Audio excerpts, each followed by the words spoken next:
लक्ष्मी जी की जो माँ थी ना, ख्याति देवी, क्या नाम था उनका? ख्याति देवी। वो लक्ष्मी जी को भगवान शंकर को परणाने वाली थी। ख्याति देवी भगवान शंकर का बड़ा स्मरण करती थी, तो उनको शिव अच्छे लगते थे। उन्होंने विचार करा था मैं अपनी बेटी शिव को दूं। कितनी बहन थी लक्ष्मी? लक्ष्मी 2 बहन और लक्ष्मी जी के 2 भाई, 4 भाई बहन का परिवार लक्ष्मी जी का। लक्ष्मी जी की बड़ी बहन थी ज्येष्ठा। क्या नाम था उसका? ज्येष्ठा। ज्येष्ठा को लक्ष्मी से छोटे 2 भाई हैं, दाता और विधाता। कितने बहन भाई हो गए? 4। दरिद्रता को खट्टा और तीखा पसंद है, लक्ष्मी को मीठा पसंद। क्या पसंद है?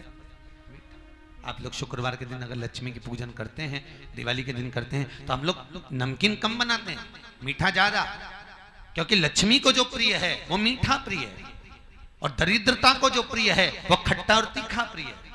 आज भी हिंदू धर्म में दुकानों के बाहर, घरों के बाहर नींबू मिर्ची बांधा जाता है। कई लोग कहते हैं नजर के लिए बांधते हैं, जिनको नहीं मालूम वो यही कहेगा कि नजर के लिए बांधते हैं, पर सही मायने में प्रतिदिन लक्ष्मी और दरिद्रता ये दोनों बहनें घूमने के लिए निकलती हैं।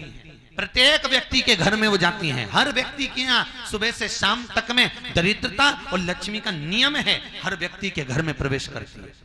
बस दरवाजे पर नींबू मिर्ची इसलिए टांगा जाता है कि लक्ष्मी के साथ जब दरिद्रता आए तो वो दरवाजे पे से खा के बाहर की बाहर चली जाए।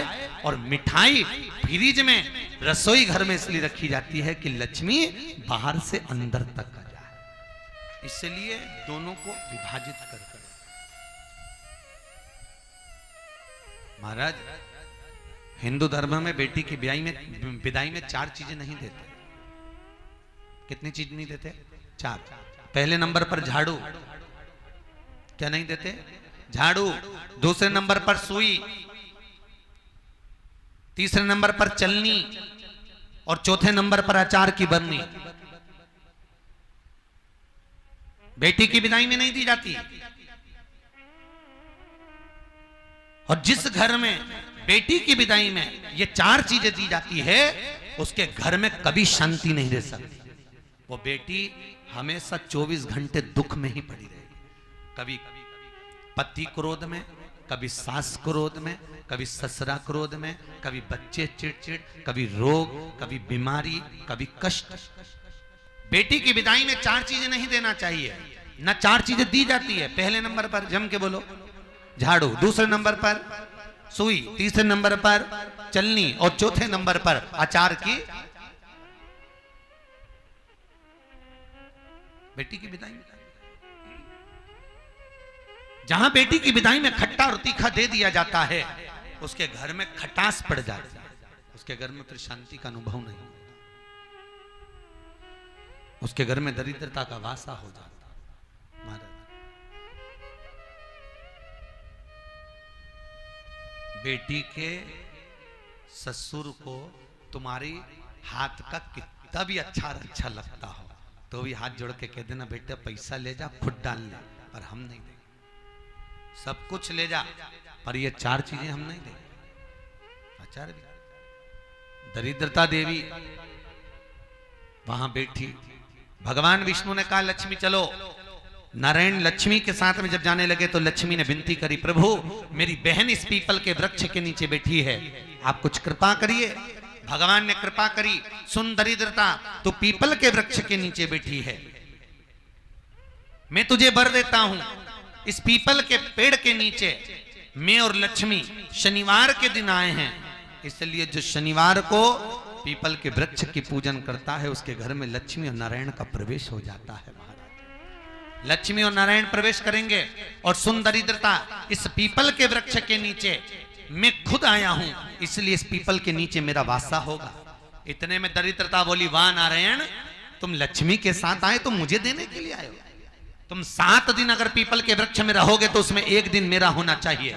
भगवान विष्णु ने कहा मांग दरिद्रता क्या चाहती है। दरिद्रता कहती है 7 दिन में एक दिन रविवार के दिन पीपल के वृक्ष के नीचे मेरा पूर्ण वासा हो।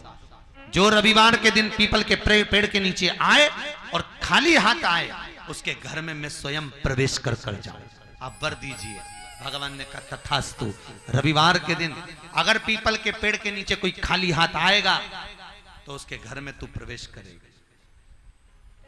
आज भी पीपल के वृक्ष का नियम है 7 दिन तुम जाओ, मना नहीं है, पर पीपल के पेड़ के नीचे जब भी जाना कोई पानी लेकर जाना, कोई कुंकू चावल लेकर जाना, कोई चींटियों को डालने का अनाज लेकर जाना, कोई फूल लेकर जाना, कुछ ना कुछ पीपल के नीचे लेकर अवश्य, भले चुटकी भर शक्कर ले जाओ पर जाना है।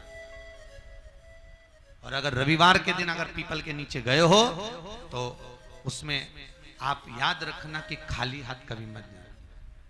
पीपल का वृक्ष घर में दीवार में अगर लग गया है और उसको निकालना चाहते हैं तो केवल एक दिन होता है जिस दिन पीपल निकल सकता है, वो रविवार का दिन होता है। और अगर बार बार लगाओगे, बार बार काटोगे फिर लग जाएगा, फिर काटोगे फिर लग जाएगा।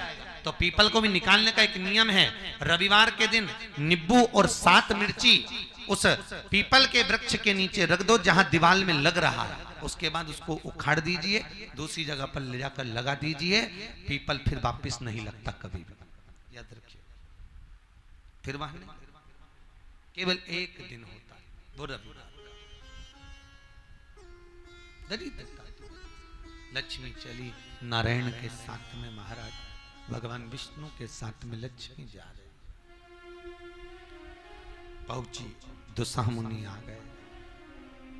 और दुसा मुनि आए, दुसा जी ने दुर्वासा बाबा से पूछा मेरी धर्म पत्नी अंदर घर में प्रवेश नहीं कर रही है, पीपल के वृक्ष के नीचे बैठी है, इसको घर में कैसे लेकर जाऊं, कहां लेकर जाऊं इसको, ये घर में आ ही नहीं रही। भगवान दुर्वासा जी ने कहा ये दरिद्रता है, ये इसको लेकर अगर तुम्हें जाना है तो दुसा मुनि अगर तुम्हारी पत्नी रहेगी तो उसके रहने का स्थान सुन लीजिए। दुर्वासा जी ने कहा जिस घर में नारी दोपहर के समय सोती हो उस घर में तुम्हारी पत्नी को लेकर प्रवेश कर जाइए।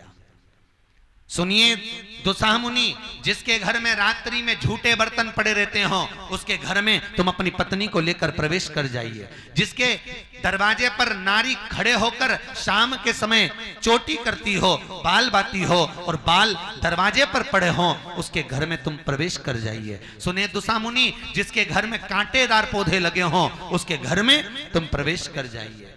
दुसा मुनि, जहां पर भगवत नाम का भजन ना होता हो, नाम कीर्तन ना होता हो, नाम स्मरण ना होता हो, नाम जाप ना होता हो, उस घर में तुम प्रवेश कर जाइए। दुसा जी आप अपनी दरिद्रता को लेकर यहां जा सकते हैं। भी अगर जल डाल दिया गया है तो वो बर्तन साफ के तुल्य हैं, तो झूठे नहीं माने जाते, उसमें आप जल तो डाल सकते हैं।